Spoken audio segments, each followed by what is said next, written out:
Good afternoon and welcome. Welcome to H&D Abroad. I am Herman. I'm Dee, and we are really excited. These are some, I wish we had considered most of these kinds of conversations a whole lot earlier in our process. But as they say, better late than never. Deciding, are you going to give your stuff away? Are you going to sell it? Are you going to ship it? These are move abroad questions that I'm asking my We Out 2024 sisters. Dr. Linda responded to my question yesterday. It gave me a little bit of perspective. So we are a channel that is chronicling our move abroad next year. And so we are sharing the ups, the downs, the insider's look at what it takes once you start thinking moving abroad, living outside your home country could be a way for you to experience more living, giving more life to your living. That's what our channel is all about. We are a couple that's doing that, and I think that's what makes our experience unique. So, yeah, like, share, subscribe, share this video with someone who is considering moving abroad. Because let me tell you, I have been prepared a lot for this move abroad because of our guest today. So, Herman, did you want to go ahead and introduce who we've got? Well, before we do that, Okay. We want to make sure that if you like the sound of the content of who we are, please subscribe to our channel, like on this video.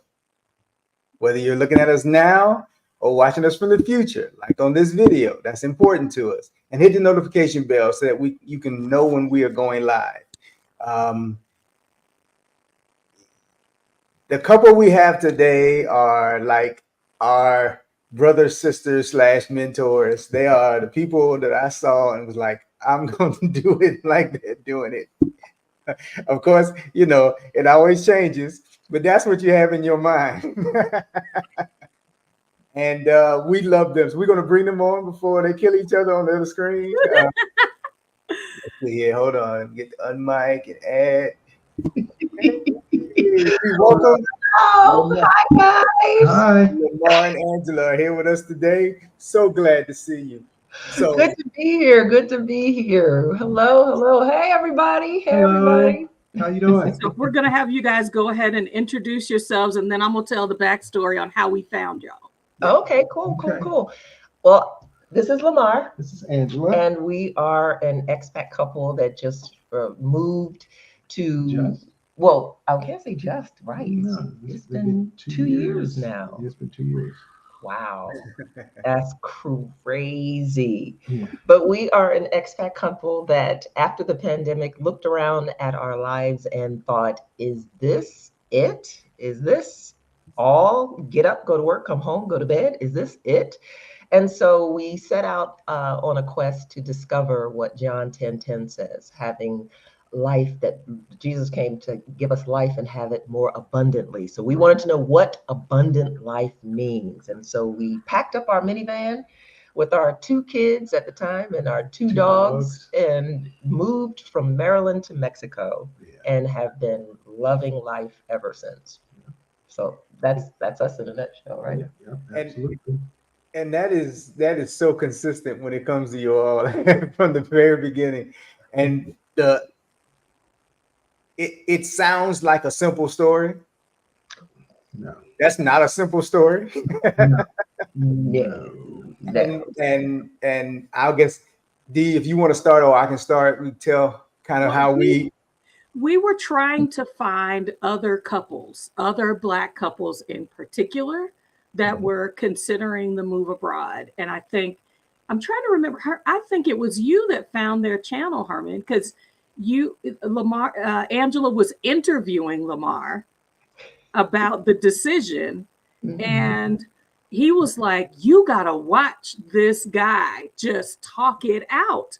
And I was like, because I knew my own struggle with the whole, that's a nice goal for in the future. But Angela got him to pull the dream closer.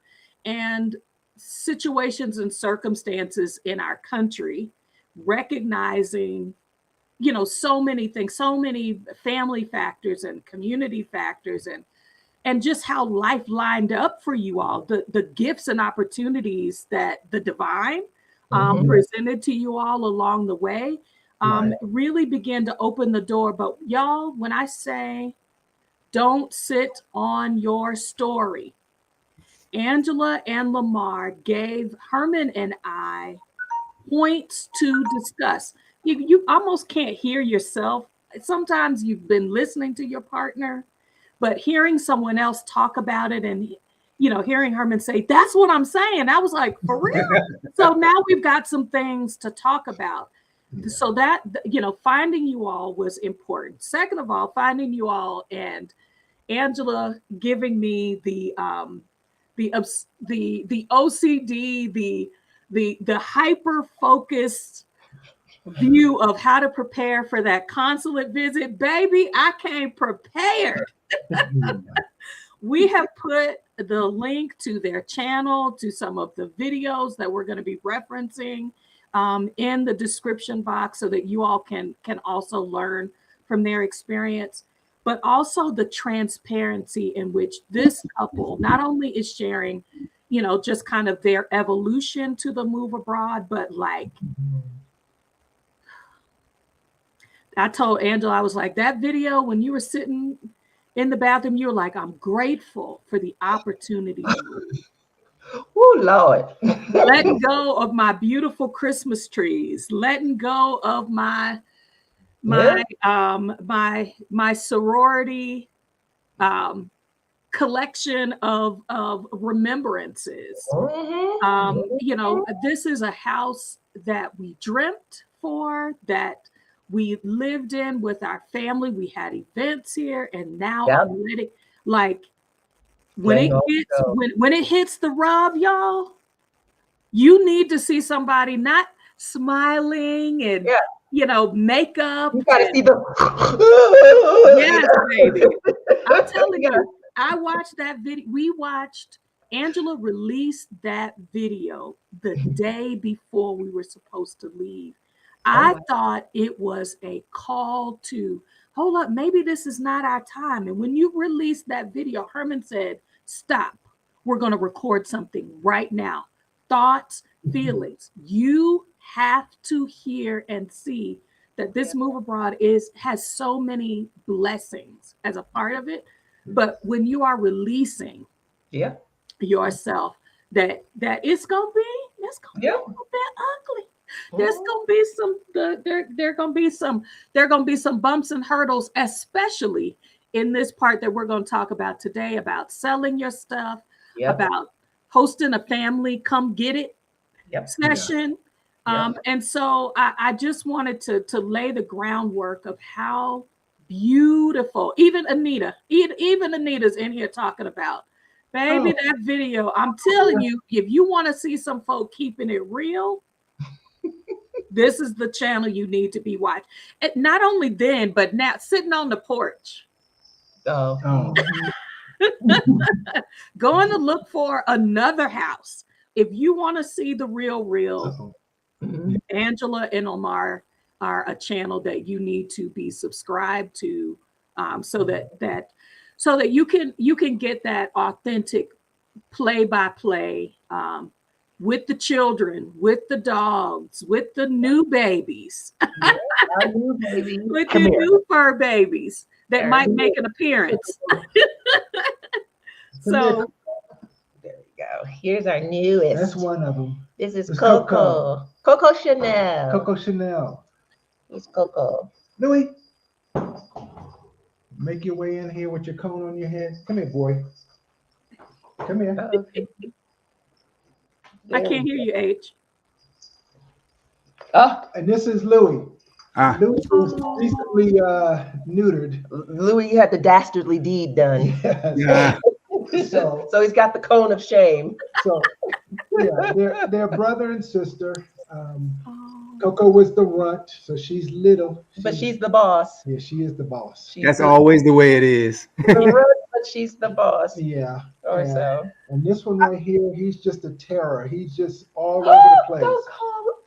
He is. Don't say that to my You know fathers are the ones we have to tell the truth. This little boy right here does not know how to stop. That's my shadow. That is literally my shadow. I can't What's do up, dog? nothing without that dog at my feet or with me all the time. Don't say that about We're talking about moving your stuff, but also they can talk. If you have questions about moving with a pet, I'm pretty sure we're open to talking about that too. You all had a huge house. I mean, I remember the first time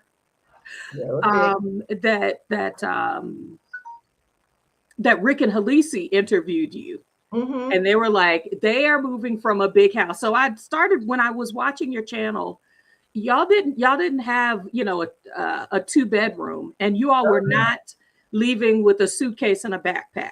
No, that was never going to be the plan. No, and you're talking about let's see, me being single up until 2004, Mm-hmm. having my own stuff, having a hobby, and meeting my wife. We come and together. then come together and bring stuff together, and then start, you know, building a family. Yep, 3 kids. And then moving from my 2-bedroom condo from your townhouse to a single family house. Yeah, so we were moving ultimately from a house that was a little under 5,000 square feet. It was a serious house. Yes. So we're talking about a house that is, and that's the house where Thanksgivings were held, Christmases were held. Yes. We always did the entertaining for, you know, back barbecues, the whole kit and caboodle. That was the home, like you talked about your dream home. That was the home that I thought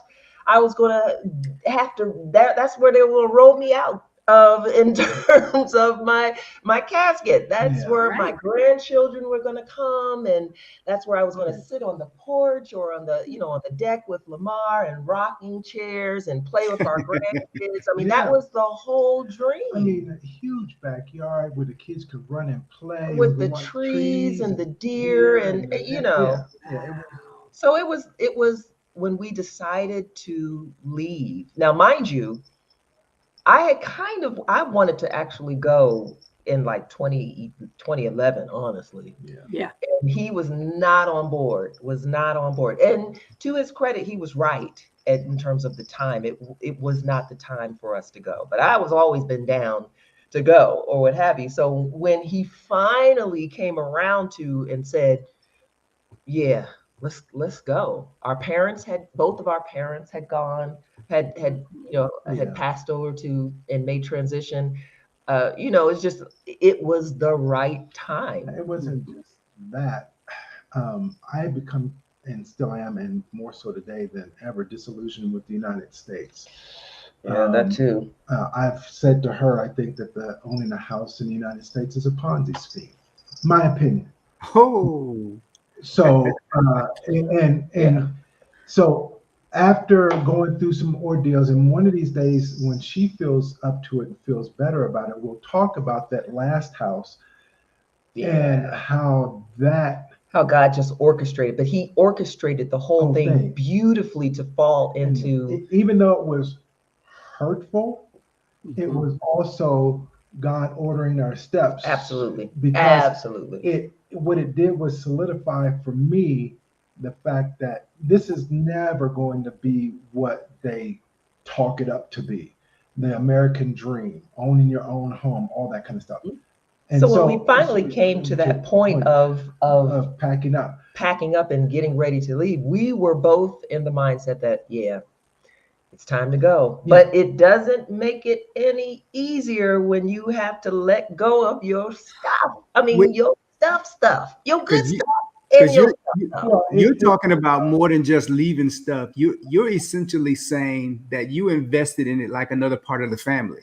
Oh yeah. It is more than just, oh, I recognize this and I'm comfortable. These walls are alive. Right.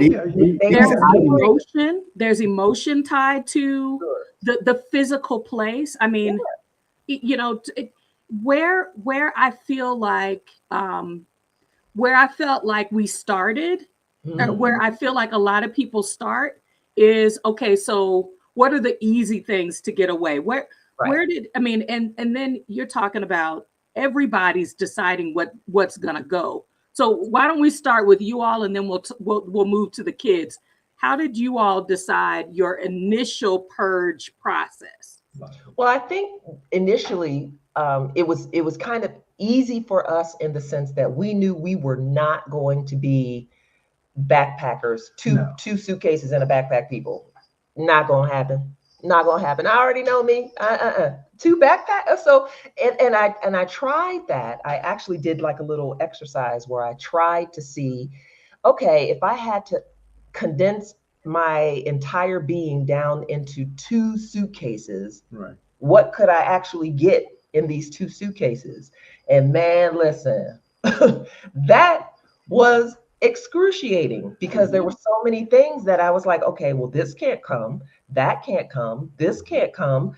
And there were some things that I just were non-negotiables, were just like things I am absolutely not going to part with or can't envision throwing away or giving away. Just wasn't going to happen. Like the letters that I got the letters that my late mother sent me, handwritten letters that she mailed me when I was in college, saying, "You can do it, baby. Go. I'm so proud of you."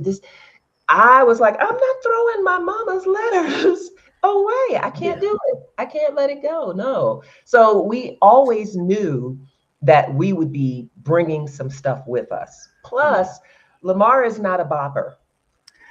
That is so, I was hoping that would come out. Because I just wrote that down. Because I think if you're a bopper, you got to get rid of a whole lot more stuff. Sure. Right. Than if you know that I'm going to go and I'm going to land somewhere and I'm going to have a space that's going to be mine. Right. He's not, and I knew Lamar was not going to be someone who would want to, oh, okay, we go to Thailand and okay, that was fun, and now we go to Singapore, and now we go to. Although I would not mind visiting. Right.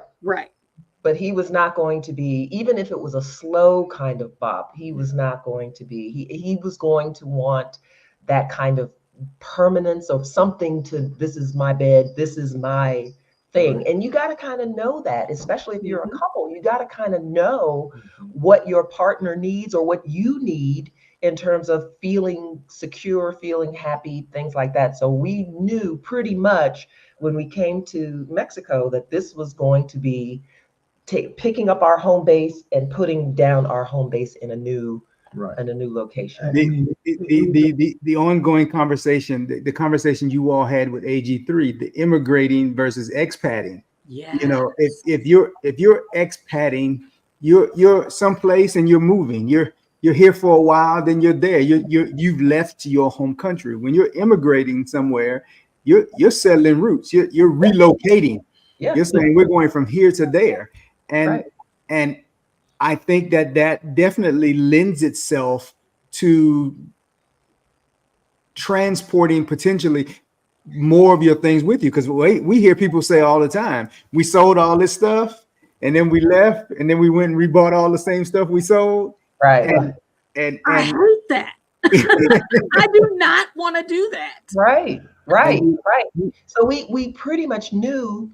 And then also Lamar, one of the big considerations for us was to think about, what do we want life to look like? Right. What experience of life do we want to have when we get to Mexico?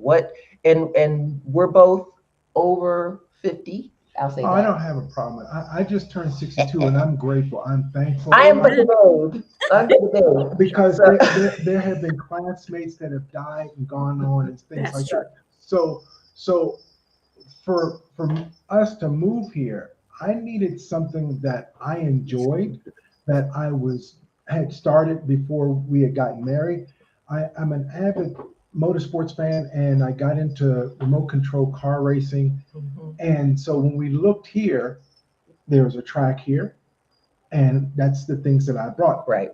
So that's some of the stuff that came. Yeah, so we wanted to make sure that Yeah. when we were creating this new life, this new abundant life, Right. that it contained the things that we love, our hobbies, our the things that wake us up in the morning and make us excited about life. Yeah. So we wanted to make sure that those things were in the mix. So we decided to ship some of our belongings, most of our belongings to, well, when I say Not- most, not when I say furniture. most of our belongings, I'm not saying all of our stuff, because No. we got rid of A lot a of ton of yes. stuff. But when I say that the things that we brought with us were the things that meant the most to us. And in order to get, we got less than a shipping container. And in order to make it on that shipping container, it had to have 3 qualifications in order to get onto the shipping container. It had to be either one, it had to be the best of the best.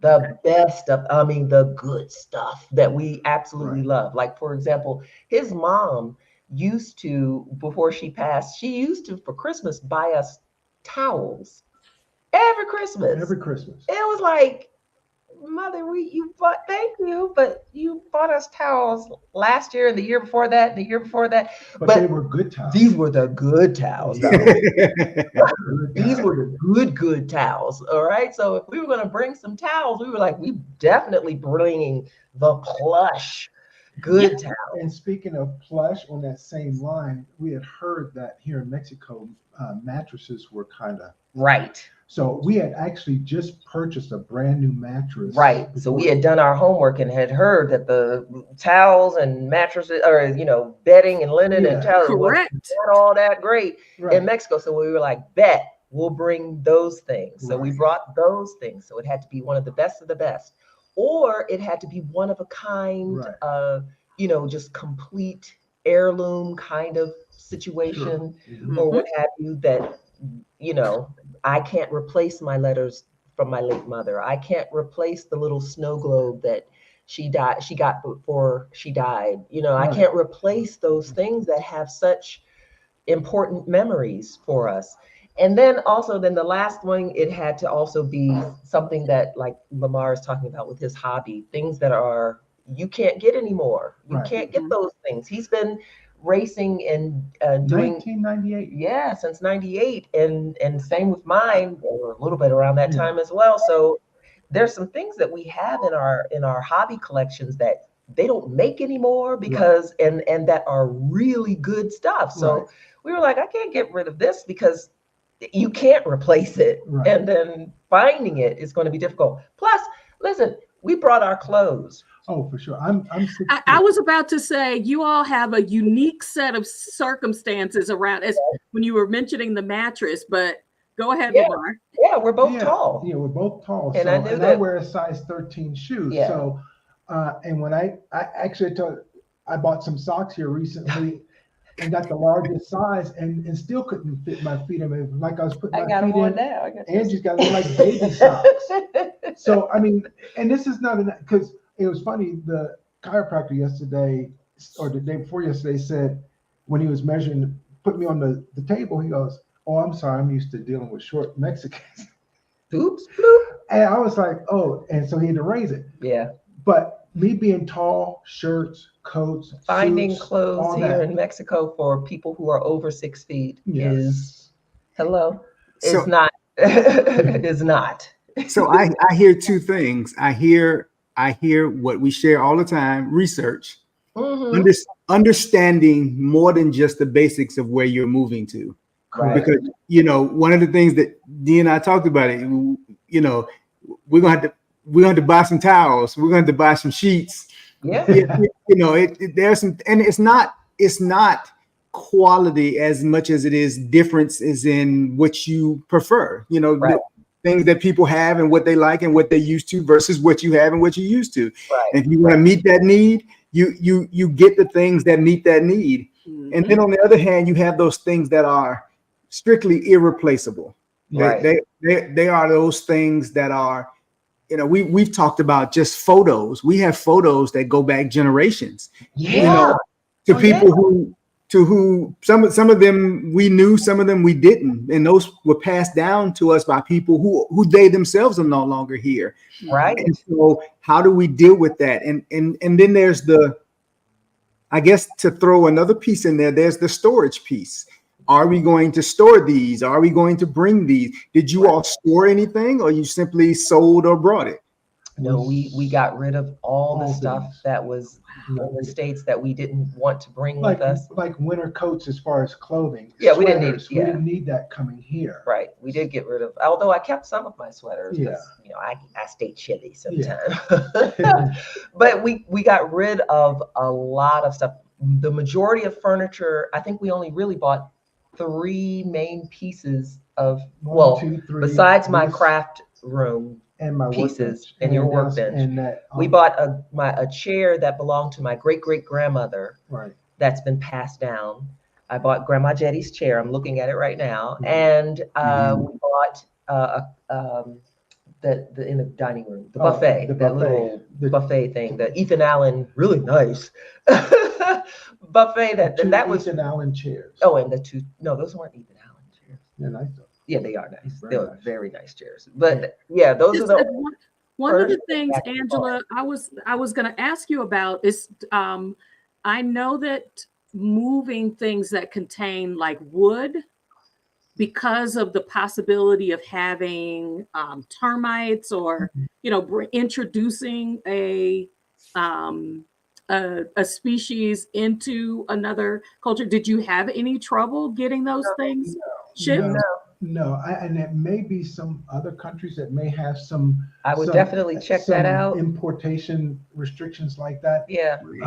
For us moving here, we had 6 months to get here. Yeah. And then in that time frame with the including a duty-free shipment. So everything we brought. If you are a temporary resident, right, and you are coming into Mexico, you can take advantage of the Menaje de Casa process, where you have 6 months and you can actually bring in duty-free home goods and items and things of that nature without facing any import tariffs or anything like that. Right. So we took advantage of that definitely to make sure we could bring all of our stuff in one lump sum. Matter of fact, our oldest daughter, who had to, she's over 18, so she had to qualify for her residency on her own dime, but she shipped her stuff with our stuff to take advantage of that whole process as well. So she had her stuff in our shipping container too. So it was neat for that process. Do I recommend it for everyone? No, I wouldn't necessarily recommend it for everyone because everyone's situation is different. However, I absolutely would do it again. 100% do it again because it was well worth. It helped us settle in quicker. We were able to, and it was like when our shipping container arrived, it was like Christmas, because again, everything on that container had to be the best of the best, or something we absolutely cherished and loved, or things like that. So when we were opening the container, we were like, yes. And the reason it was like Christmas is because when it was packed up in June, true. We didn't receive it until, was it October? November. It was November. And what because there was a shipping container shortage at the time. Stemming from the pandemic. Yes. Yeah. So we literally put our stuff on a shipping container, and it made its way eventually down here to Mexico. And then when it was delivered to us, it was like, okay, well, all right. Now what did we bring again? Deciding to ship. These are some of the considerations that H and I are looking at. One, I mean, if we go to Europe, I mean, we've got things that plug in. I mean, you got to consider the voltage. Correct. Going to Europe, if you think you're going to take your king size bed, it's going to take up probably the entire space of the room if Yeah. you're going to be living in the standard living places. When you're Very thinking about your clothes, and I'm glad that you put up locating cozy. Yolanda knows either the closets are non-existent or they're so small. Rick and Halisi have talked about that. The closet size. So when you're thinking, okay, I've got this collection of beautiful shoes that I'd love to take. Am I going to have somewhere to put them? Right. And then can I wear shoes on the cobblestone streets of San Miguel? Like, does it make sense for where I'm going? So sometimes these questions are actually helping me to say there are things that I can let go. There are a couple of things that from Angela and Lamar's journey. A hobby. Hobbies. Like I asked the ladies in the group, I was like, so what am I going to do with all my books? What am I mean, because like I have my doula, herbalist books. I mean, those are things that as much as I appreciate the digital, like some of these books are now out of print. But if I'm going to Panama or I'm going to Ecuador, in the groups, they're talking about the moisture levels. Oh, yeah, true. That can cause my beautiful books to age or develop mildew, which is going to ruin them. So, I mean, a lot of the realities of not just am I leaving, but where am I going and can my things be accommodated there? I'd hate for you to pack all, because my question now is, can I take my DVDs and my DVD player and plug it in my new country?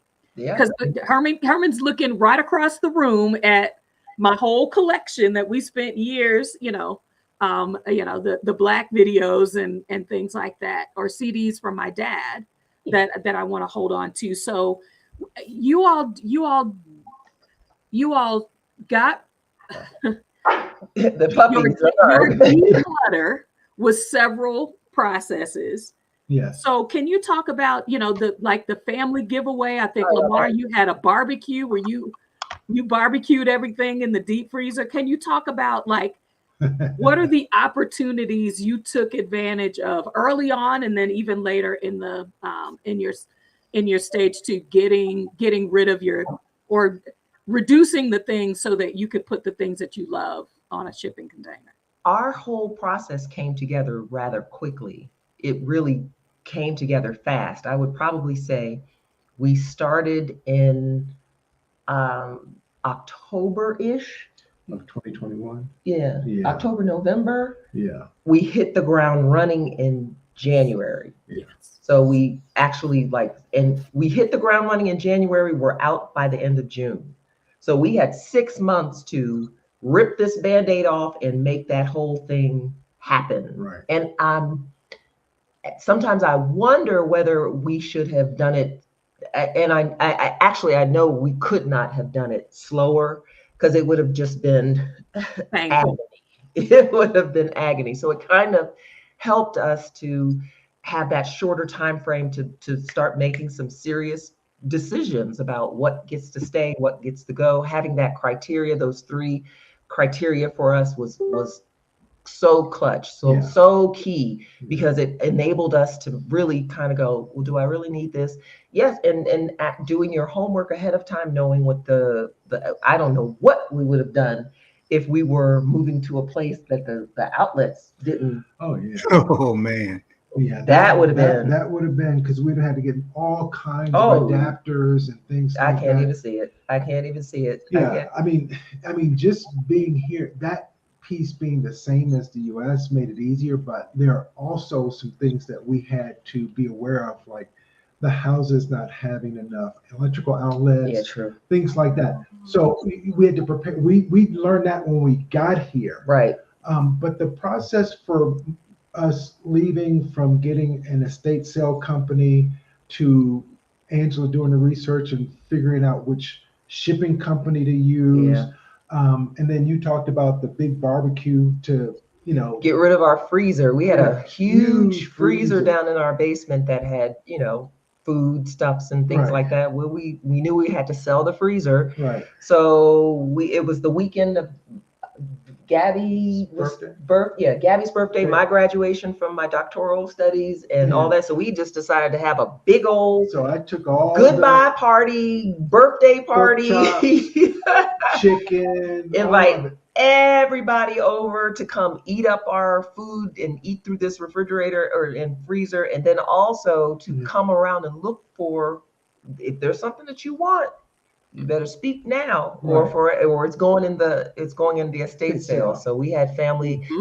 My niece came through, got the china, our fine china. We had family members who were getting furniture, things of that nature, all the other things, which helped. And that was at the end of May.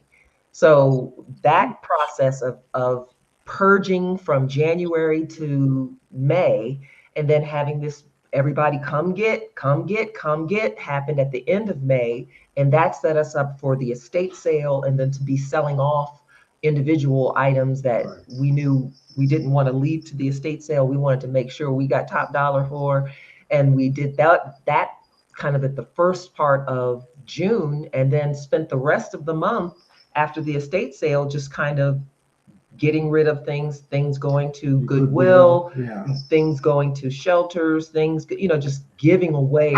You think you've given yourself enough time. We were in the car with you, Angela, when you were going to drop off Salvation Army and Goodwill, and they must have thought, what is going on with this woman, that she is back again with another van carload. What I appreciated a lot about your journey in this process was that it obviously was a joint decision process. I always brag about the preserving of Lamar's hobby in your process. Right. The stereotypical story is, the bride and the groom move into the house together, and all of his things go out within a week, if they move in ever. And so if they're moving away, the first things that go are more of his stuff. If there's ever a donate to Goodwill, is always his stuff. There's always that story.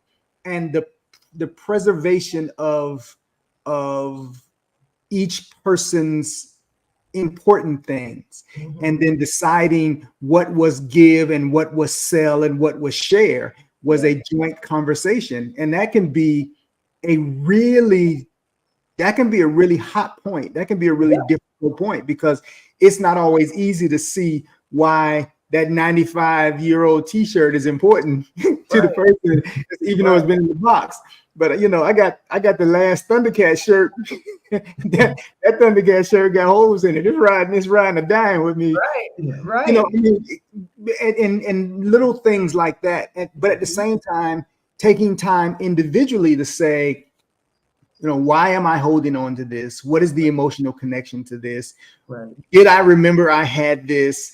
And if it's gone, will I know it's gone? Those decisions, and being able to make those decisions individually so that collectively you can make the bigger decisions, I think is a big deal, because when each person has something that makes them happy and that is protected, that is, I think, a valuable way to keep building the relationship. It shows respect in places that seem insignificant at times. Yeah, and that was important to me. That was really important to me. When we were talking about moving, it was important to me that Lamar get to do his hobby. That was really important to me, because I wanted to, as we are envisioning our life, that's a huge part of who he is, what he loves.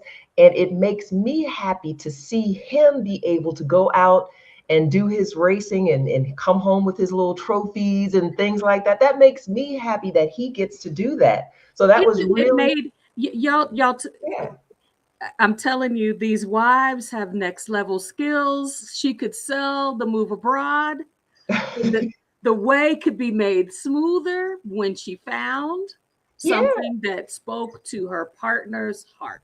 Yeah. And when we were looking at locations, that one of the reasons we're here in Querétaro is because they have a track. that he can do 2 miles his, from the house. yeah, that he can do his racing. So it was like, And it's a world-class track. It's not like it's an on-road track. But moreover, I think that it was a perfect storm of two different things happening at the same thing. Things that are happening in the United States, and then finding this place here. yeah, And so it was easy when it came together like a puzzle piece. I was like, oh, I can't stand this place. Oh, they have a track. Let's go. right. And that's all it took. And you know, she talked about trophies. I mean, I won my first race ever as an RC racer, and I've been doing it over 20 years. Mhm. And I'm having a good time. But it brings a sense of joy. I feel Yeah. comfortable. Yeah, And the community has welcomed me. right. That helped too. That helped. Mhm. But being able to bring that here, Yeah. I think that one of the things she said when we got married is that she said that I had a healthy hobby. It's just like somebody who does static models and stuff like that or whatever. I mean, it's a healthy hobby. It's nothing that is it a inexpensive hobby? No. But it's fun. So having that here, so making that decision to pack that stuff up, put that in the shipping container and bring it. It had to happen. Now I see the question that Monica, because I was about to look, you all are saying some very important things that I hope that you are capturing. Mhm. These things have meaning. They're valuable to how they're going to be able to live abroad, and they have personal meaning. So when you get ready to ship your stuff, this is how you vet the company. Right. Yeah. Are they going to value? I see Nikki and David in the chat.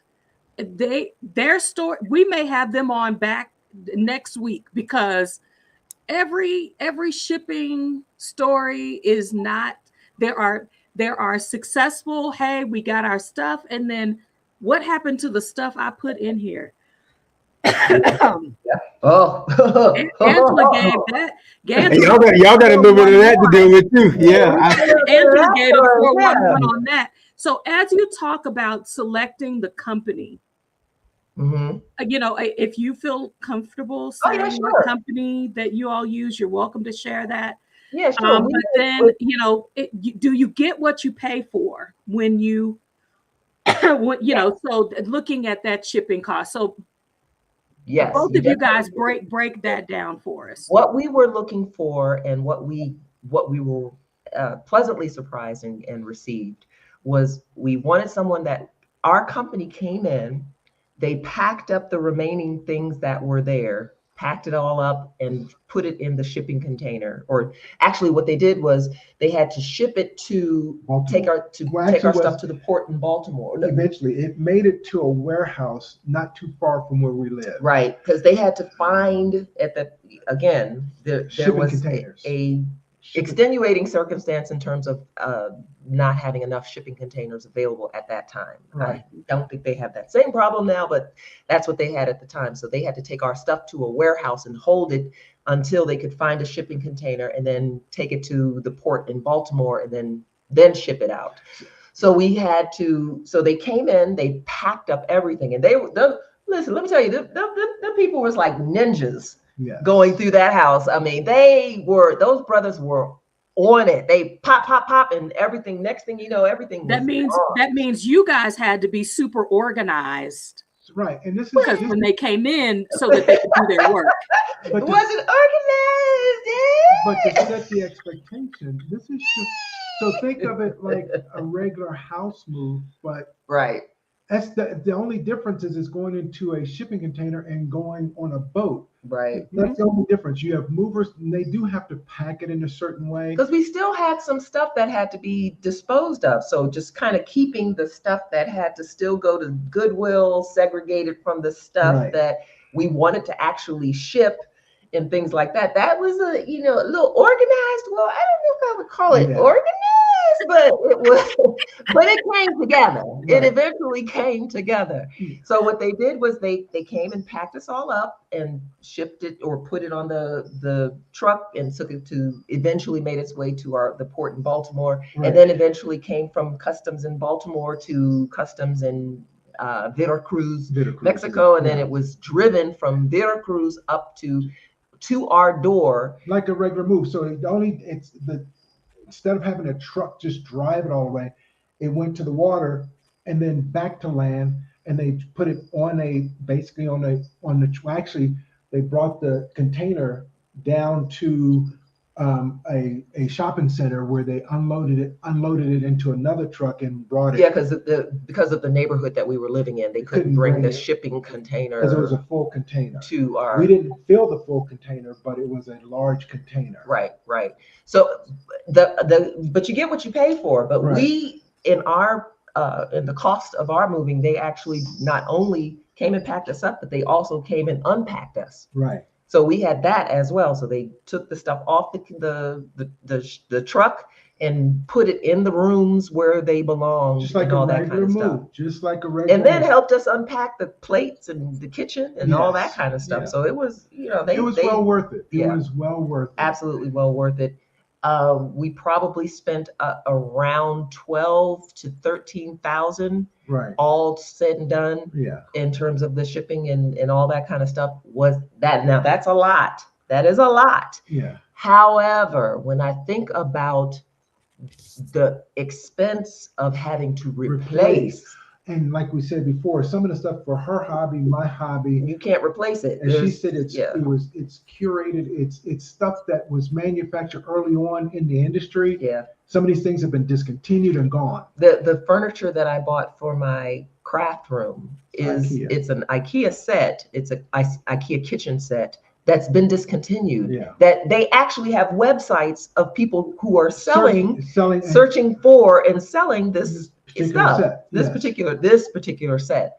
Really good quality, heavy duty, butcher block, like solid stuff. Right. So we were very glad that we brought that type of, those things along with us. So could I have been able to replace it? No, because I was going to leave my Craftsman workbench in the States. I said I can get one in Mexico. But we have not been able to find that, Joe. They were talking somewhere around $1,500 to $1,800. And I was like, no. Yeah.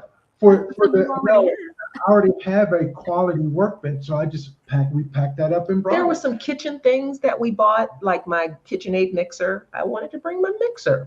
I had to bring my mixer. I'm like, I love that thing. We wanted to bring my Mine has already got the shipping label on it. I know, that's right. It's already got the shipping label on it. That's right. There are certain things that I wanted some creature comforts that I really wanted to keep and have. And I love to bake. So I bought my good baking pans and things like that. So when we had Thanksgiving, it made things just smooth, and the transition was so smooth and seamless because we had the things that we enjoy and love. Now we didn't bring any furniture because, of course, we didn't know what space we were going into, and we knew that with the things that we were bringing, that automatically set us up to have certain constraints in terms of what homes we would be able to look at. We were renting, by the way.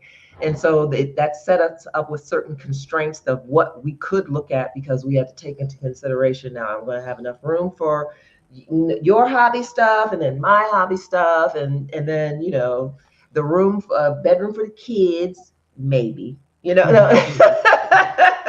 But let me ask a quick question before hold on. So let me ask a quick question. I know that you all drove across. That's where I was going. Mexico. How did you decide what was going to be shipped and what you were going to strap to the vehicle and carry with you? Yeah. Okay. So we knew that the stuff was going to be sent to a shipping container, and we knew that. We didn't know how long that was going to take. Right. So we put in the car with us, in the van with us, the stuff that we knew we would actually need day to day. Day-to-day type stuff. So we had our suitcases with a couple, a month or two worth of clothes in it. All right. We bought all our spices. Yeah, we bought all our seasonings and spices. I'm playing no games. We bought all our spices in from our kitchen. Yes. So that we would have our Old Bay.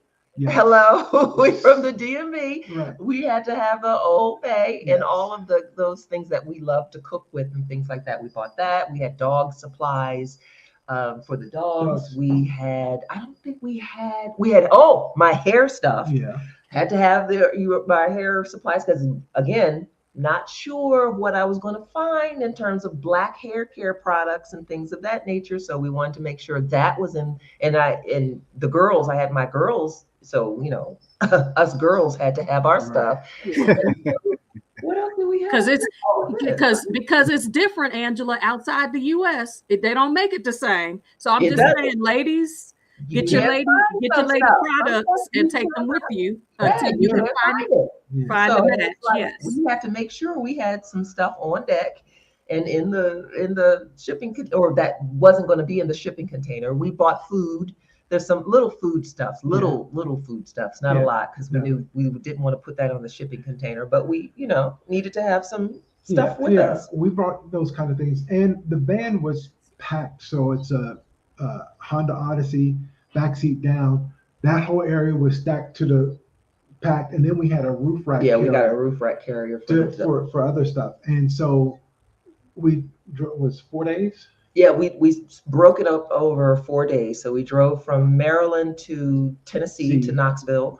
We stopped for the night, and we always drove during the day because that was our rule, that we would drive during the day. I personally am a girl who believes that anything over 4 hours needs to be flown, but we decided to do it during the day so that we could have enough time to rest and recuperate and then get back on the road for the next day. So we drove from Maryland to Knoxville and then stopped for the night, then drove from Knoxville to New Orleans, where my oldest daughter was actually doing a house sit. She was house sitting in the French Quarter, so we got to stay with her for an evening and for the day, and that was nice. Mm-hmm. Then we drove and the plan was to drive from New Orleans to Houston to the border. But we got up early on that morning, and Lamar got on his good foot, and we made it all the way from New Orleans to the border. And so we got a room at the border for the evening. And so that Monday morning, we got up first thing, fresh, bright and early and bushy-tailed, and went ahead to cross the border. And so we drove from don't skip, because I want to make sure you all hear the border crossing story. Oh yeah. Because Lamar was going to bring something I had considered bringing with me, and he was like, Mexico don't play that. Right. No, they don't play that. Oh, so you understand that as far as firearms in Mexico, you can't bring it. Even if you have an unused .22 shell anywhere in your possession, they find it. You go into jail. So you don't want to go to a Mexican jail. I thought about bringing my rifle that I just purchased, but I decided not to. And so we got up early, being prepared, because we'd heard stories about people we had heard horror stories 3, from some 4, people. 5 hours having to unpack their whole van or vehicle or whatever. And we had the dogs with us. Right. We had 2 dogs with us. So I was like, okay, let me get my paperwork ready. I got my paperwork. I got the dog. What you need? I got birth certificates. Like what you need? I got shot records for everybody in the car. Right. I have all of our residency stuff, our bank statements, our letters from the doctor, from the vet. Yeah. I mean, I had it all in my little, so I was ready. So when we pull up to and we pulled into the space, they directed us to a parking area. They point us to a parking bay. Yep. He comes up to the door. He says, asked me to step out. I was like, okay, here we go. I start walking back to the back of the vehicle, and he looks. He asked us to open the. No, he walks. Oh, that's by. That's right. He walks by and he sees Candy, who is a Chihuahua, and he goes, Chihuahua. And I'm like, yes. Mm-hmm. Yeah. We get to the back, and he asked me to open the hatch on the van, and he looks and he sees Benjamin's duffel that he'd been using for overnight stays on our travel. And he said, "Can you open that, please?" And I opened it, and he looked in there and goes, "All this your personal belongings?" I said, "Yes. Have a nice day." And just waved us through. We were like, 5 minutes. We were like, what? And that is not everybody's story. I'm glad it was your story. Yeah. And the thing about it, I was a jab a little offended because I was now, mind you, this is the moment that I've been obsessing over, having nightmares over, like, so stressed out over making sure I have everything. Is everything all right? Where is it? Can I get access to it? Do we have everything? Where's our paperwork? Where's our paperwork? Where's our paperwork? And then we get there and they're like, go on through. What? Yeah. Be ready. Don't it get was lovely ready. because we drove then since we got up so early and made it to the border for the first, one of the first couple of crossings. We were able to drive from the border to San Luis Potosí. Because we were like, well, let's see if we can make it to Querétaro. And San Luis Potosí is only about an hour and a half. Yeah, about an hour and a half away from Querétaro. So we were like, the sun was going down. It was getting late, and so we were like, okay, well, let's find a nice place to stop. We got a nice place. Very nice hotel. I don't know what that squeak place was. I think it's in the thing. Yeah. But yeah, very, very nice hotel. I forgot you did mention that you all stayed at a super nice place. There are people that are concerned about driving, and that's why I wanted to make sure that came out in this story. Is you can drive during the day, but drive during the day. Yeah, and it's mostly not only just for general safety rules, but sometimes. This was more so even in the United States, potholes and stuff like that. If you're not familiar with the road, Mexico is infamous for their topes, which is a speed bump. Thank you. I was kind of, what's the word in English? Yeah, I think one of the things that's important is so often in the media format, we get the bad stories. Right. So we gear up for the best. People who have a good experience just keep going. They just they live their lives. And you came back and said this wasn't as bad as we thought it was going to be. That story is often missed. It's not a highlight. It's just okay, we went on. When that ought to be like, hey, we got through. When we got our visas this last rotation for the 3-year thing, we were like, it was one day. We got online right away, and we're like, it was one day. Wow. And it's not everybody's story. It's not the situation of everybody, but that level of preparation, and as you said, moving into the spaces that create, I think, less suspicion for where you're going. You came in the daytime. They could see you in the daytime. They could examine you in the daytime. There was less, we're a family here in the car. And it's not that I don't think that there aren't potentially people who are, doing things they got no business, who come with that same look. But we didn't come up here at nighttime. We didn't creep in here at dusk. It's daytime, and it gives you the opportunity to make some good choices as well. And if there's any problems, you still got daylight to deal with it.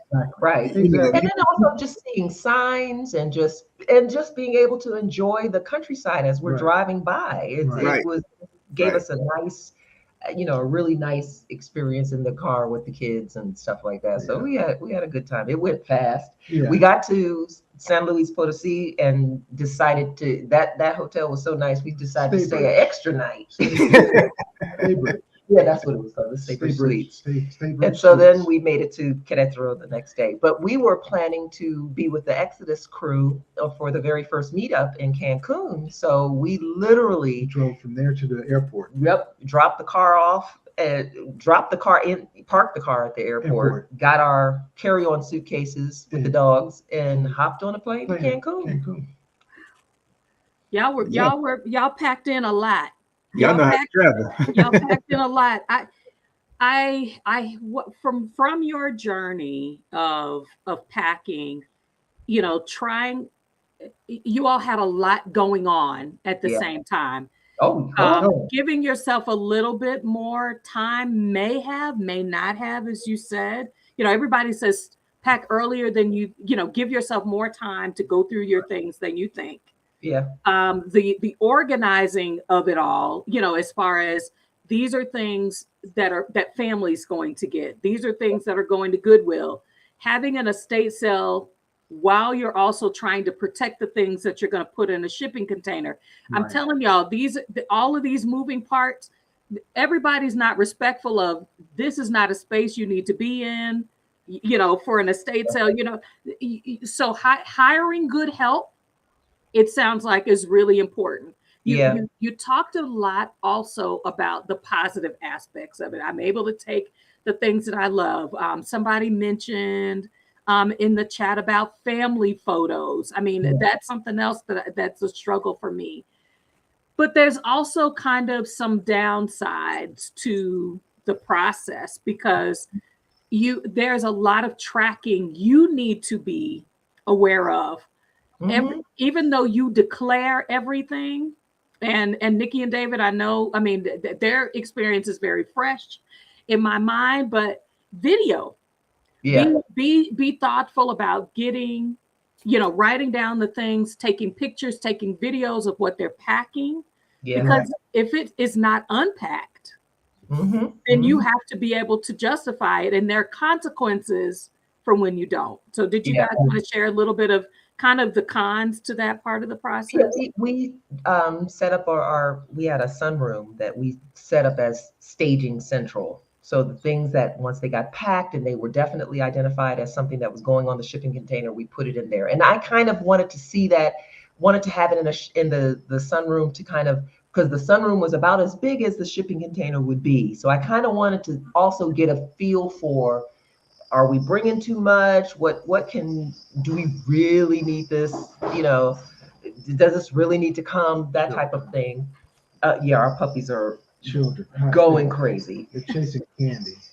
So that it was those kinds of things we had to consider, but also there were just that whole process of our house was destroyed. And when I say destroyed, like it was a wreck. It was a hot mess, because everything you're sorting through, you're taking stuff out, you're throwing stuff away, you're spreading stuff out to see, do I really want to bring this stuff? What do we need to bring? What do we not need to bring?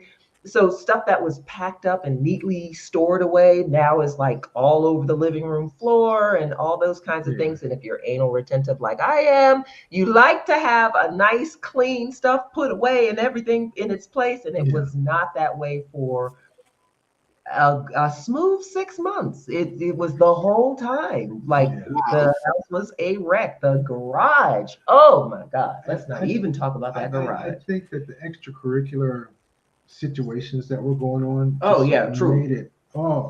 True. Because at the time we were dealing with the kids, and they're, trying to manage their emotions and what's going on with them. Right. Our son broke his leg and had to have a titanium rod put in his leg. And drove with that broken leg with y'all to Mexico. Exactly. He was able to walk at that point, because they do the titanium rod to make it weight bearing.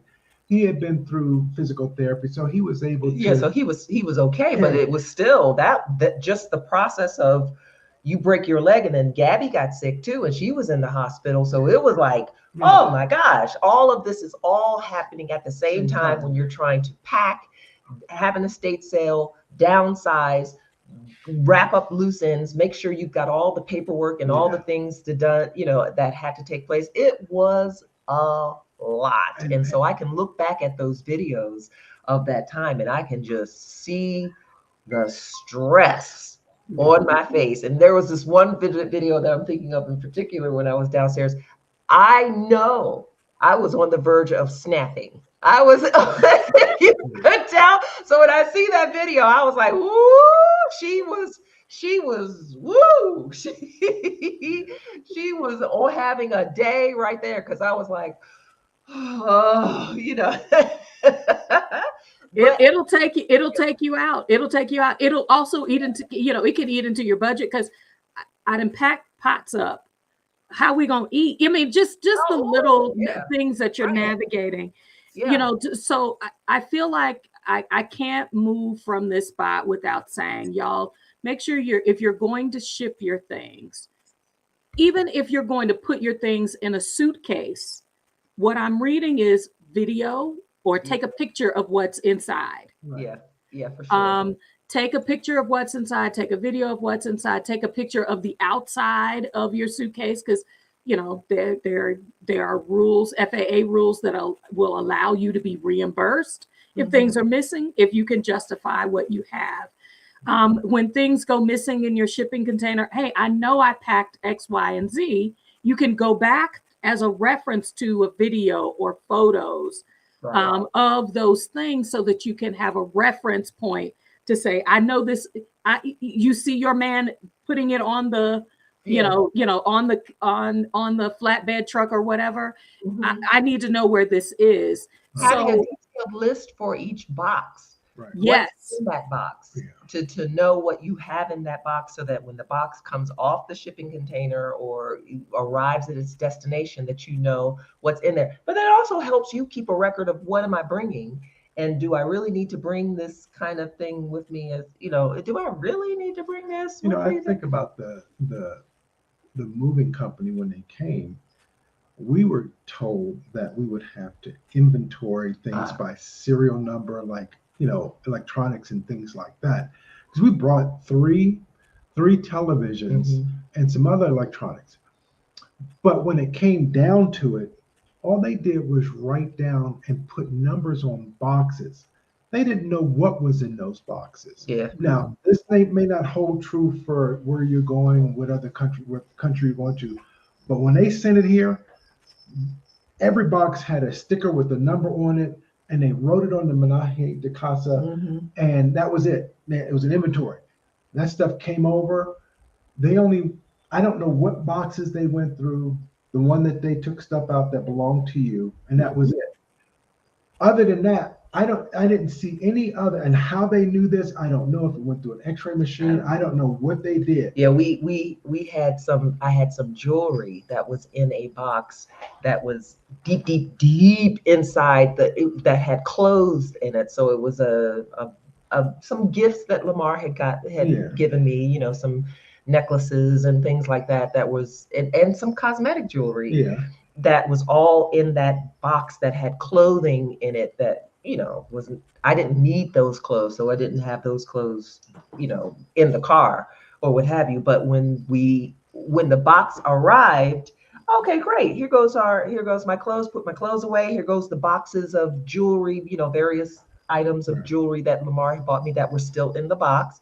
And I put the boxes away, didn't bother to open the box and see that the box was empty. Like, right. So we don't know if the items were taken on the United States. We don't know which side it made or in Mexico. Yeah, because our shipping container, once it clears customs, it's locked and it has a deadbolt on it. And it has one that has a serial number on it. So they literally have to you have to verify that that's the number that's on the paperwork, and then you have to use the bolt cutters to cut that lock open to verify that this was all your stuff.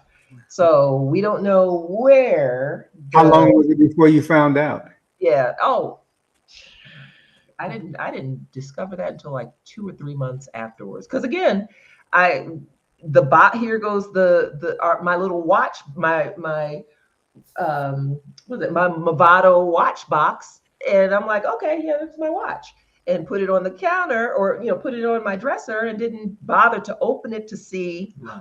Oh, it's empty, and this is empty, and that's empty, and I'm like, oh wow. And then where's my the cosmetic jewelry? I had a beautiful beaded necklace that I bought in South Africa years ago. That was missing. I was like, oh man, they got me for my jewelry. Okay. Yeah. So you all vetted quite a few companies. I know there was a date mix-up for when they were going to come. I mean, so do you have any tips for once you have selected your company? I don't want to forget that. I almost forgot it. How do you verify and re-verify and make sure that what you think they're telling you is what actually is, what's going to be your process for pickup and then ultimately delivery. Yeah, we thought there was a date mix-up, but turns out there wasn't a date mix-up because they came still on Juneteenth like they were supposed to come, Right. or what have you. But we thought there was not. It was just a communications problem between them and the movers, or they had a supervisor for the move, they had a young lady in the office, and it was just a communications problem. Yeah. Yeah, other than that, there wasn't too much. The company was actually very good. International Movers Network was who we went with. Coco. Girl, that's the boss. Coco. The boss lady is barking at the two other dogs, telling them to move. Come on. But we were very pleased with the overall outcome of that. Now, we also made sure we had insurance on the shipping of just in case something happened to if the whole dang boat blew up that had my mama's ashes in the shipping container, that I wanted to make sure, things like that we wanted to make sure our belongings were covered for insurance. Right. So we made sure we did that. And what was the other thing I was going to say? Oh, one of the things that we vetted in terms of interviewing different companies, and we didn't just go with price. We wanted to find out what is your process for putting together this half a container load, less than LCL, less than container load, because we knew we weren't going to do a full container, Right. but it was going to be less than a full container load. So what is your process? Because some companies may just hold on to your stuff until they find somebody eventually that can fill up your container. That could be a thing. Or if they may charge you less than, or maybe just charge you for the full container, even though you have less than a container load. So those kinds of considerations we took definitely into consideration when we were interviewing all the various companies. What is that she's met? Anyway, so we wanted to make sure that we we're comparing apples to apples in terms of what each company could offer. So if the company was saying that they were going to pack us up and they were going to unpack us and things like that, we wanted to make sure as we got our various estimates that all the companies were saying, well, how much is this? Or some companies charged extra for that. Right. This is extra and that's extra. And then to do your menaje de casa is extra. And then this is extra and that's extra. So we ultimately went with the company we went with, mostly because they had a package. They were familiar and had done this a lot. They were very familiar with shipping to Mexico in particular, and had movers and all that kind of thing in country already partnered with. So we didn't have to okay, if you drop it in Veracruz, are we going to have to now get a moving company to move us to drive down to Veracruz and get it from the port and then bring our stuff? Do we have to do that and all that kind of stuff? So that's ultimately door-to-door service. Yeah, we wanted some door-to-door service because Lord knows we had been through enough. And we just wanted to have somebody fix it. Lord Jesus, fix it and bring it. Right. This is an important question because we know your story. Did you pack up your house in the U.S. considering and ship your things, considering that you might have to move again once you got to Mexico? We knew we were not coming back to the U.S. Right. So there was that. And we knew that when we got to Mexico, we were going to be renting.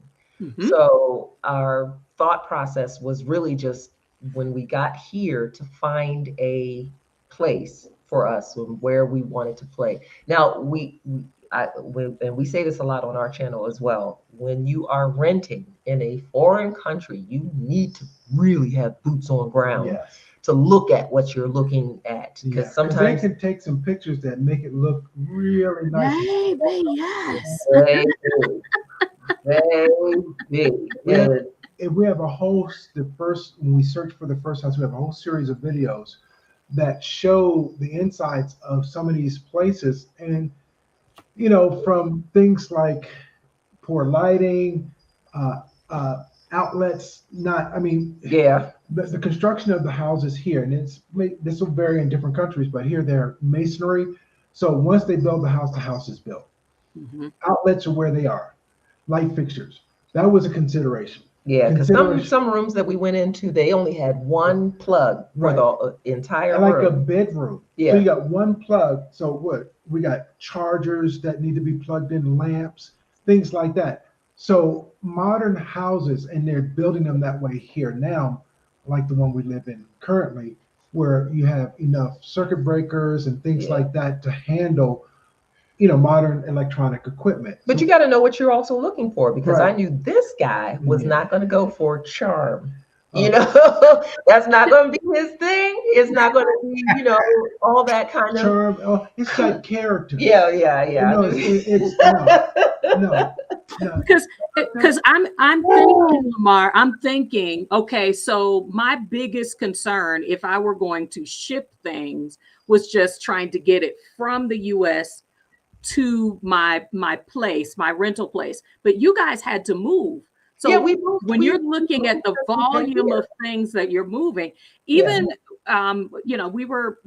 we interviewed a young lady, and what she said was, I had 4 large suitcases, but I didn't end up in the one place. I had to move. And she was like, now I'm trying to walk down the street with 4 large suitcases, thinking about not just your initial move, but are you going to need to make a move in country once you get there?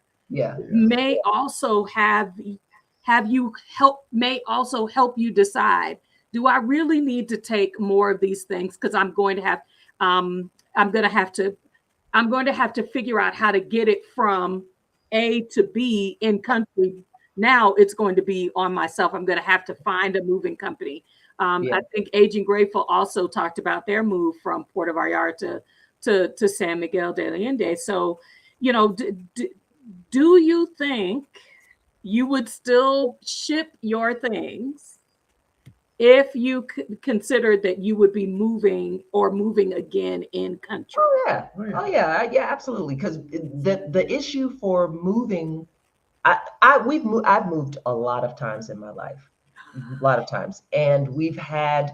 I was a minister, and I've had churches when I'm appointed to a new church. They come in, they pack up our stuff, and they ship us off to another location. Okay, so doing an in-country move, I can do that. It was so it was never a consideration. It was just the moving internationally, which kind of added that extra stress to things or what have you. But other than that, doing an in-country move was just like a regular move.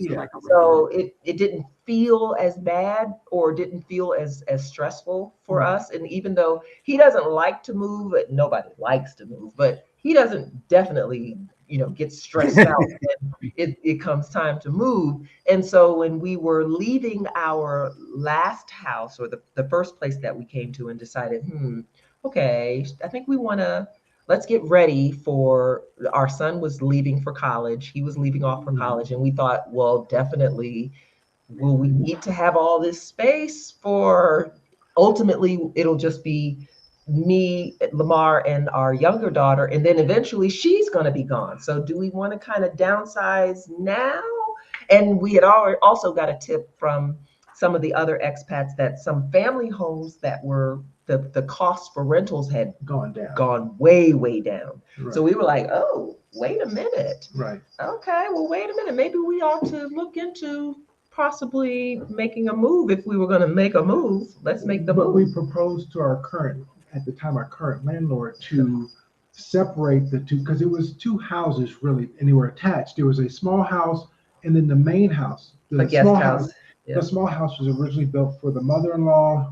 So it had a full kitchen, loft bedroom, 2 baths over there, outdoor living space.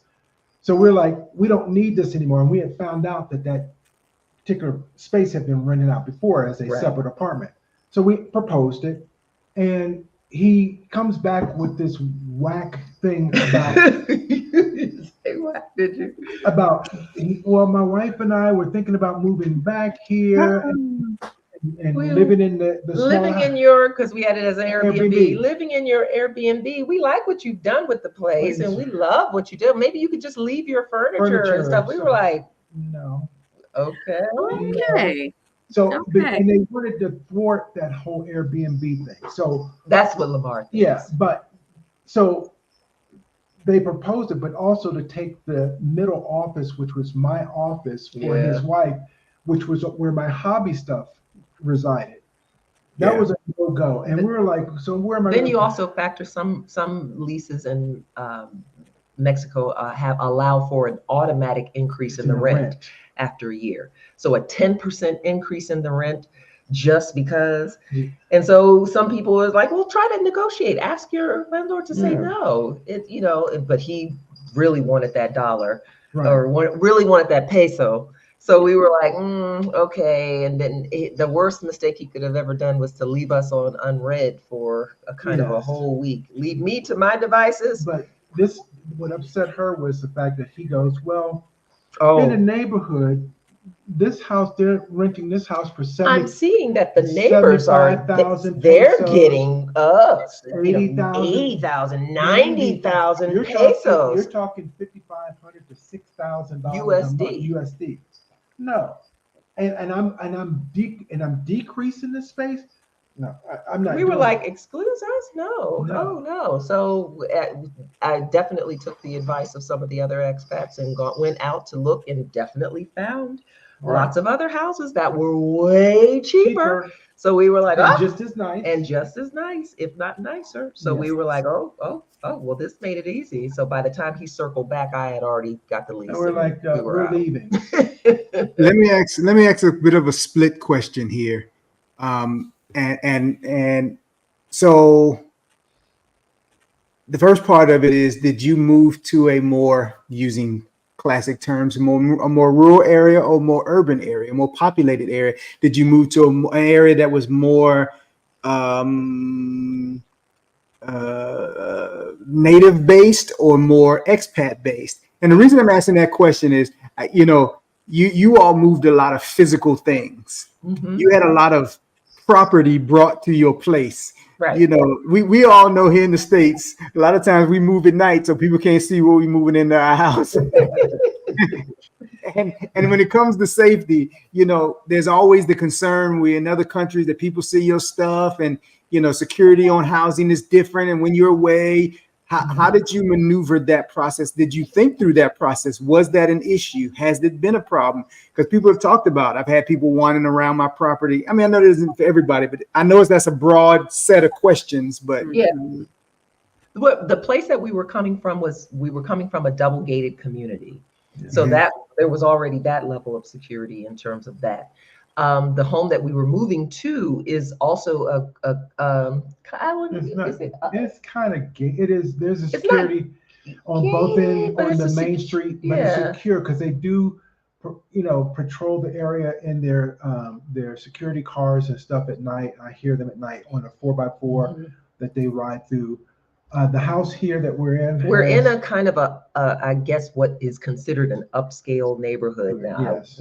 There's a lot of we're in a middle class neighborhood here in Mexico, which is very nice because there are a lot of working professionals here. There are a lot of, in the area that we live, there are a lot of expats because there are a lot of companies that are international companies that are setting up shop here with corporations and setting up and bringing. So there's a lot of Koreans here. There's a lot of, because Samsung is here. There's a lot of other, nationalities that are all coming in this area. So we've got a nice little diversity, even though we're probably we're not the only Black family. We're one of many Black families that are here in Querétaro, and particularly in this area. But we're able to, I didn't feel any kind of way about having our stuff unpacked because the company came in and pretty much packed our stuff, moved it, and unpacked our stuff. So I didn't really feel too, insecure about that. And the home that we live in is it's got cameras and gates and all that kind of thing. And an electrified fence. So we feel really proud, rather secure here. Haven't had to worry about it too much at all. No. Okay. I wanted to ask that question because again, like I said, we move in at night. We don't put our Christmas gift boxes out on the street. Oh, yeah, right. We always worry that somebody is low key, viewing our stuff. Right. And listening to you say that the owner was evaluating whether or not you could stay and how much you should pay based on how you all were living brought that question up in my head. Right. So just a little thing about here, it's happening, a phenomenon with regard to rental costs. For some reason, there's this thing going around about the fact that expats or people coming in from other countries are causing the rental costs to go up. Mm-hmm. And that's a question of what came first, the chicken or the egg. Mm-hmm. So what it is that two factors, the owner's asking and our ignorance, that we don't know what locals would normally pay for a particular housing situation. So, and then we have the money. So we look at it and go, well, that's better. That house is really nice. This is better than what I would get in the United States. Yeah. And this is a good price. 40,000 pesos. Hey, that's $2,000. That sounds pretty good. Not knowing that the house normally goes for 20,000 pesos. Right, exactly. And for, locals or what have you. So that definitely doing some homework, and that's why I was saying having boots on ground is really important, because you can actually and preferably if you can make friends with some locals that can actually navigate and help you negotiate, because sometimes you just don't know. So you just kind of go, okay, that's what they're asking for, but they know the norms of what is normally asked for. And so they can come back and go, no, whoa. He's asking way too much. That's not what you normally would pay. As a matter of fact, just a little side note on this, the owner who made that proposal to us in our previous home, the house is still vacant. It's been vacant for a year. So here's the thing. This is a lesson for folk. You're getting free money every month. And then you're going to be greedy and up the ante. And now you're paying the consequences, because now you're not getting that free money and it's just sitting there empty. Mm-hmm. And they will let it sit empty. Yeah. They will allow it to sit. That was something that is not a part of our capitalistic mindset. We want to get someone in. I don't want to forget, there are a couple of questions that I probably should have dropped a little bit earlier. Family and good friends. How did you let them know? How did they help you? Or did they? I think we broke the news at Thanksgiving to our family that this will be the last Thanksgiving that we'll be hosting. Y'all are on your own, next year. And they're like, what? And I think for some of my friends weren't really, or thought it was kind of like, oh, you guys are going away and you'll be back. Right. And so they kind of was like, we'll help you find a new house. Let me know when you want me to help you look for a new house when you get back. And I'm like, we're not coming back. And so there's still a couple people who are still like, wow, you guys are still in Mexico. Like, yeah, we told you we're not coming back. Yeah, that's what we said.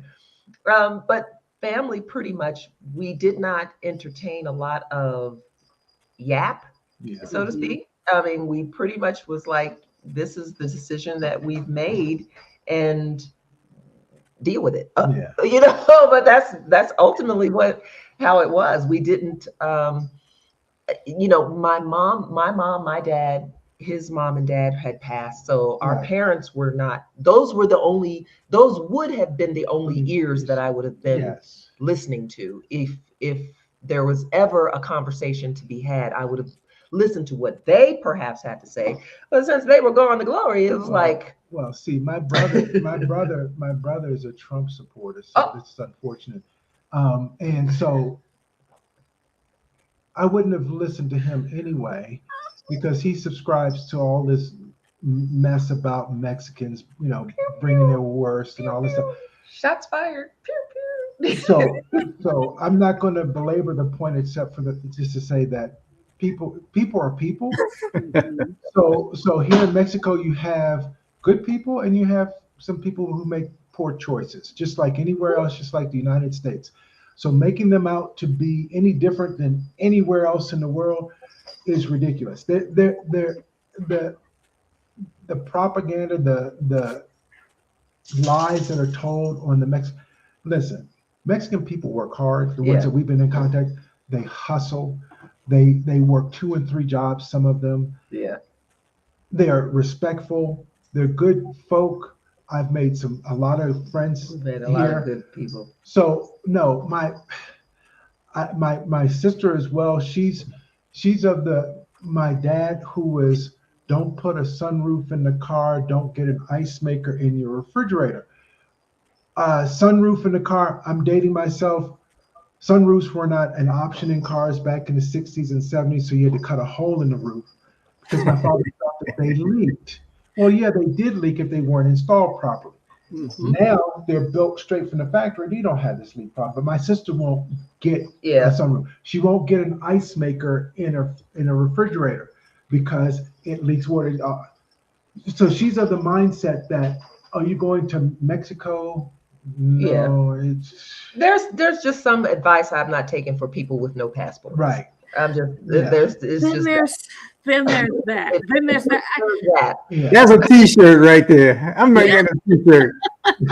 Well, I don't say moving broad advice from people with no passports. Yeah. There's a vinyl cutter here and a heat press. We can make T-shirts. Oh, dang! But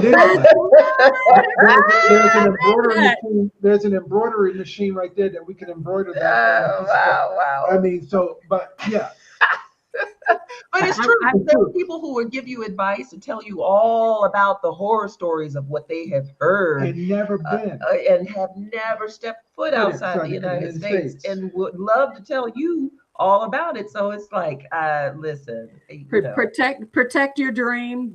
Find your tribe. Right. Get with people who understand the process, so that you get a realistic view. Because I mean, a lot of us are going to leave, including me, with some concepts of how it's going to be, but be open to the experience. I want to make sure that I say thank you to everybody that is in the chat that has talked about strategies that they have used, things that you all have helped them to think more about. That the purging party sounds like more people are going to choose to do that as well. Yeah. The whole point of why we had this discussion about selling or shipping is really to give you this bigger picture. You've got options. Yeah. You can be a blessing to someone. Right. Offering. I know Yolanda did several where, oh goodness, what is the name of the app? And of course I would try to look down at my phone. To offer up is an app where you can say, hey, come get it. You can put it on Facebook Marketplace. Someone may be looking for a bedroom set, a dresser, a television. I think she gave away one of her large televisions. People will come and get your things. Facebook Marketplace to get rid of a lot of things as well. Everything that sell some stuff, but we also gave away a lot of stuff. So we was like, some stuff we definitely was like, okay, I just want it gone. Come get it, And as soon as we put it up there, a lot of stuff went just like that. So if it's priced right or if it's free. One of the things that we learned here is someone mentioned in here about compressors going out, costing money, whatever. Here in Mexico, appliances like refrigerators and washers and dryer are furniture. Oh, true. So when you move, you have to bring your washer and dryer and your refrigerator with you. Now, microwaves, all that's portable. You bring that. You would have brought that anyway, but in some cases, you might be bringing your stove. In some cases, you may be bringing So those are things that I mean, this is not Kansas anymore, literally, Right. not Kansas.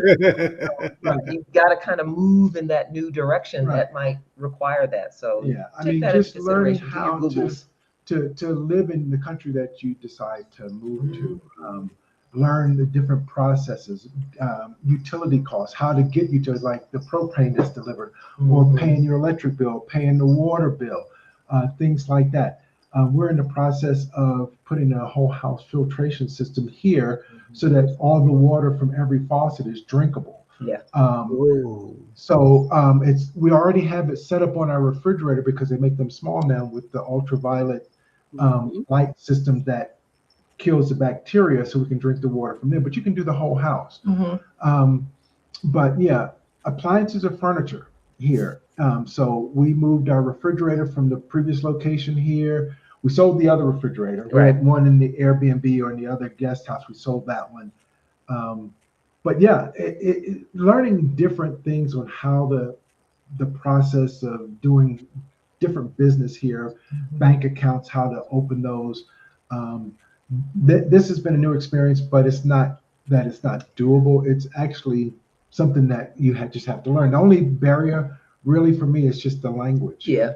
But, going back to the conversation about bringing your things, I bought my books. I brought my books. Yeah, she's got yeah. 3 bookcases full of books. I brought my books. Right. I was not leaving my books. I mean, and I had downsized those books. I had a full-fledged library. But I brought my books with me because my books are a part of who I am. They are.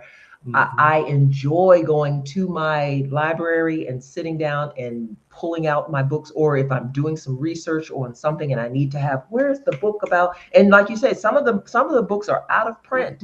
Some of the books are signed by the author that, are valuable because they were signed, first edition signed by the author. There are some books that I've had since forever, and they are just a part of who I am. And when I reach for, or I want to quote, I know I have that book. There's some books that I wanted the children to read, some of my African American studies books, just things of that nature that I was like, I'm not leaving my books. Right. So when we're estimating how much this is going to cost, we're going to have to just put this in here. My craft things. I have a drawer that a little box that had, it's not a big drawer. It's a little drawer, but it's got my yarn for when I want to crochet. It's got those things in there. I've got, like Lamar mentioned, my embroidery machine and my heat press for when I embellish furniture or embellish clothing and things like that. I've got all of my loves with me that I love to do and create when I get into my craft space. And that was really a part of when you're envisioning what your life will look like. What are some of the items that you really just need to have with you? And for some of us, it's, some people may think having a stuffed Christmas Santa that you've had since forever is something weird that you might bring. But for us, makes sense to you. That's what Christmas looks like for us. What she's talking is the value of it important to you? Right. It's a memory for me because it was the first ornament that I purchased at Zayre's or Ames. Oh my Lord, Zayre. I know, right? So I mean, things like that. I brought. Look, we told a young lady that stayed in our Airbnb. Someone got in a chat and chastised her about, you're bringing this in, all that money you're spending. Look, your journey is your journey. Right. Whatever makes you happy, whatever brings you joy, do that. Right. Cost, if you can afford it in your budget and it's doable, do it, because it's going to make your experience so much better and so much more comfortable, and you'll just be able to breathe easy. We didn't bring all of our Christmas things, but we brought, like, there's a thing with our kids in the Elf on the Shelf. Right. And we brought he made me bring their Elf on the Shelf. But it also made Christmas a lot more special. It felt like home Yes. because we had some of these items that we recognized that we put on our Christmas tree. And I had a beautiful Christmas tree when we were in the States, and I let that thing go. Several trees. Several beautiful Christmas trees, but I let all of them go. But we got some things. We got two here that fill the gap. I mean, Costco. We bought one at Costco. Mm-hmm. That's nice. That's a nice tree. Do you all hear that you can buy the things? Sometimes you can buy the things in country. Yes, they have Sam's. Yes, they have Costco. And a lot of, when I found out that Spain had Costco, I was just like, my whole existence can continue. I want to make sure that people also, we've been talking about household items. Mm-hmm. People are also selling cars. Carvana, depending on the age of your car, can come pick up your car, give you cash. We had a car that we had to get rid of. We got rid of. We had two vans. So we sold one of our vans, and we sold my late mother's car. Yeah. And no, we didn't sell. We donated hers. We sold the van, but we donated my mother's car to Cars for Kids. What have you. But yeah, to get rid of all those items, the stuff that was in our garage, riding mowers, lawn equipment. What's the thing called? Oh, wow. I'm thinking of the word in Spanish. Wow. What's it?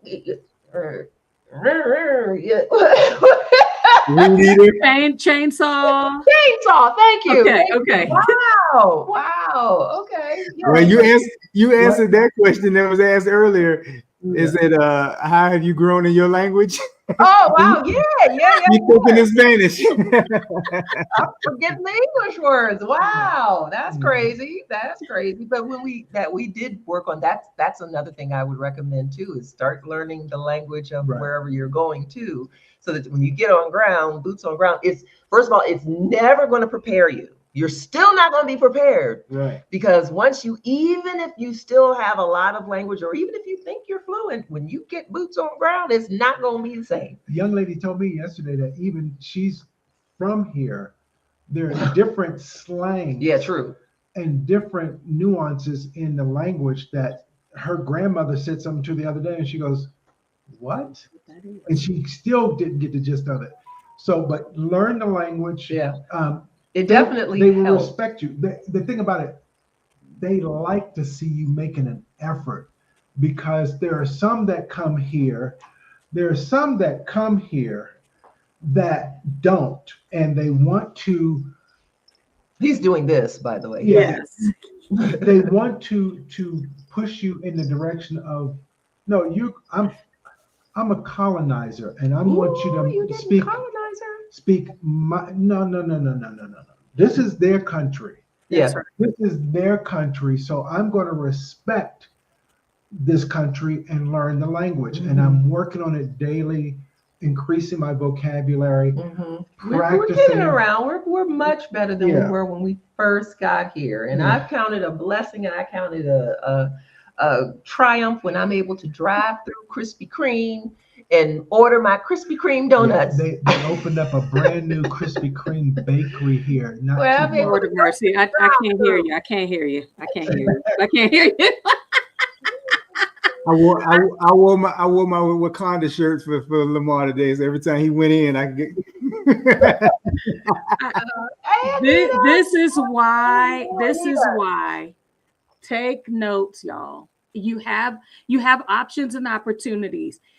I feel like the purging process, as a middle-aged person, if I'm going to use that term, it's beneficial. One, we have acquired a lot of things, and I think building that buffer around us has helped us to feel or to show that we've had things, and beginning to let those things go is an important part of letting go of my home country, a lot of those ties. I'm literally letting go of some things, opening my hand so that I can then be welcoming There's to also new another level to experiences. it. There's another level to the letting go, because you will find, even after you have made the successful leap and you are settled in your new location, even if you're bopping or what have you, that there are still going to be some things that you will find that you will miss.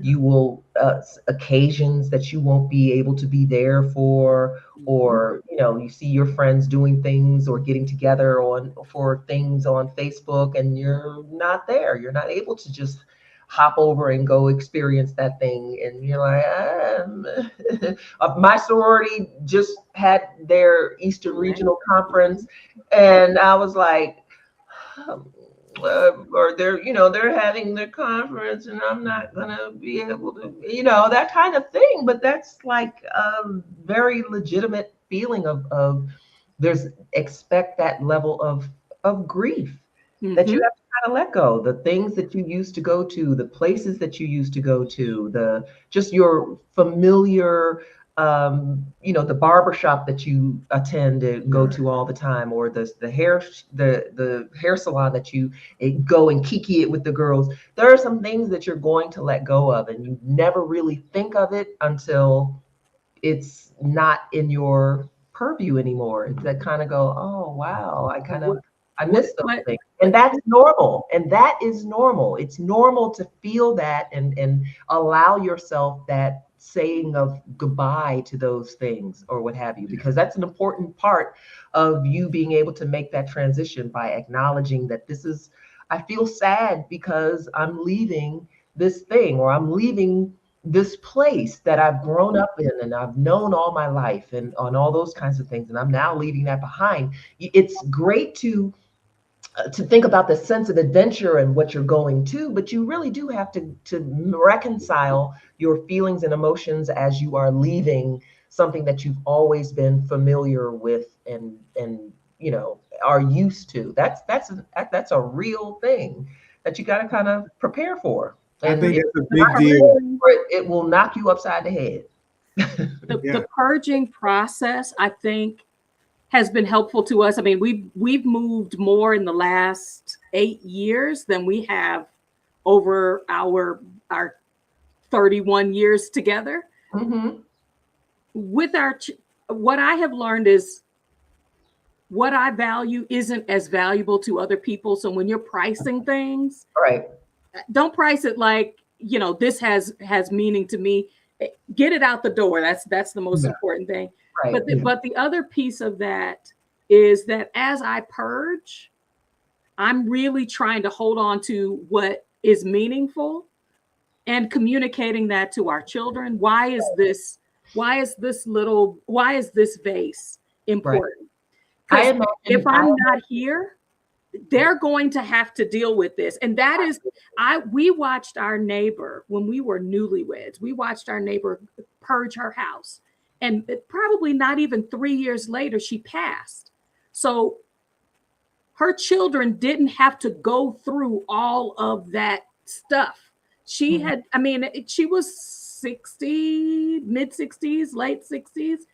And we acquire so much stuff. When we let it go, we're also freeing not just ourselves, but we're freeing our children and anyone else who would have to take care of or be responsible for letting those things go. If they don't understand that this has family value, that this is an heirloom, and so bringing those things forward and then sharing why they're important, I think is a beautiful part of this process that we don't usually get. We were in our house for 17 years. Yeah. I still had our kids' baby stuff. I was like, you're not having no more. Let it go. Let it, and now I kept a little baby coat and a couple baby items that my kids wore, from the hopes that one day I might be a grandmother and can now pass this little coat on to my grandchild. Don't let her fool you. Don't let her fool you, Angela. She did too. I kept a few. I've kept a few. I kept a little thing, and you just some little things or what have you, just little things. But one of the things that I did is it envisioned in this process, and maybe it'll be helpful to some. Imagine a tsunami. You remember that horrible tsunami that was some years back? It was really terrible, and it just wiped out the hill. Imagine that your home just got hit by a tsunami and was flooded and underwater, and you can only save a couple things to put on the roof. What are you running down there to gather? What is on your list that you absolutely got to run down there to save before the water hits it? Those are the kind of things that you want to start first with, non-negotiables. This got to come, and so that kind of helped me clear out some of the things and separate the I got to have this versus the things that, okay, like my books, I'm not going to be able to get all my books up on the roof. Will I mourn about these books? Yes. So there was like a second level after I did the tsunami thing, but the tsunami thing made it very clear that these are the items that I absolutely have to have on that roof with me, or I will just be distraught. There's some things I just could not live without. And those were the rooftop things. And then after that, I kind of had another kind of exercise in my mind of, okay, if there were things that I could only fill in one room, what would be in that one room? Besides, the tsunami stuff is already taken care of. What if I can only put stuff in a 10 by 10 room? What would I put in this room? And so then that kind of also helped me clear out a level of stuff too. Like, okay, do I want to put that versus this? Does that go? Is that really? I mean, could I really? I mean, I like that, but And then so I had another level of that, kind of gave it like the tier 2 level stuff of things that I would want to necessarily have in my stuff. And then there was just, okay, now I got some extra room, and what kinds of things am I actually going to want to try to take? Because we brought our CDs. We bought my music collection. I have my CDs with me, so I'm able to rock my, my Wu-Tang Clan and my all my good stuff. Oh, wow. Yes, Jace. I love that comment. The gentle art of Swedish death cleaning. I have heard of that. I mean, there are a lot of different ways. I appreciate, Angela, you talking about, just working through that process, keeping holding on to things that really have meaning, and then being okay with letting them go. If I need to replace, then I have the ability to replace. Do I need to take everything with me? Sometimes it's I need for it to have a reason or purpose. When Yolanda let her power tools go, her friends were like, "You gonna let this go? Like, this is a lot of money. You gonna let this go?" And she was like, they got power tools in Spain, right? They got power tools in Zaragoza. If I need one, I can really go and get another one. I don't have to take it with me, because there's the expense, there's the transporting, there's all those things. So I'm just so proud that when you come to peace, you ain't got to explain. It's got to make sense to nobody but you, your partner, and your family. So I hope that people have benefited from the conversation. Globetrotting, Global Granny Anita, she is my local, the bopper that's in my ear. Like Anita when I grow up. Amen. I mean, like 360. I want to be like Anita when I grow up. Anita was with us for how long? Yeah, Anita came through. She sure did with the Airbnb. That's right. She sure did. We love that. So I'm what I'm hoping that this conversation is, it gives people hope. Not deciding where you're going to go. I think that what are you going to do with your stuff? Yeah. In addition to what are you going to do with your house are some big questions. We wanted to flush that out a little bit. And then and then bring forward some real tools, some real thought process, some mindset things, some reality checks. You guys have been on the ground for 2 years. I'm hoping that these kinds of conversations really are helping to grease your wheels, give you a lot more ideas that it is okay to let go at the same time that you are embracing something new. Thank As you, always, we are Angela thankful. and Lamar. Thank you all for getting here, family. It's always good to have you all with us. We've been trying to make this work for a minute. I appreciate we were able to work it out. It's good to have you guys. Yeah. To all those here in the comment section, it's always good for you all to be here. Great to see you all as well. You can always continue this conversation in the comments. Angela and Lamar can definitely come back and pop the comments and answer questions you put up later if they have the opportunity. Absolutely. Make sure you check us out over on our channel at Yes. Lamar and Angela. go to their page, subscribe to Lamar and Angela. Yeah. It's a beautiful Saturday. Y'all enjoy it. Good to All right, see everybody. Yep. See you all soon. Take All care. right. Bye-bye. Bye-bye. Bye-bye. Beautiful.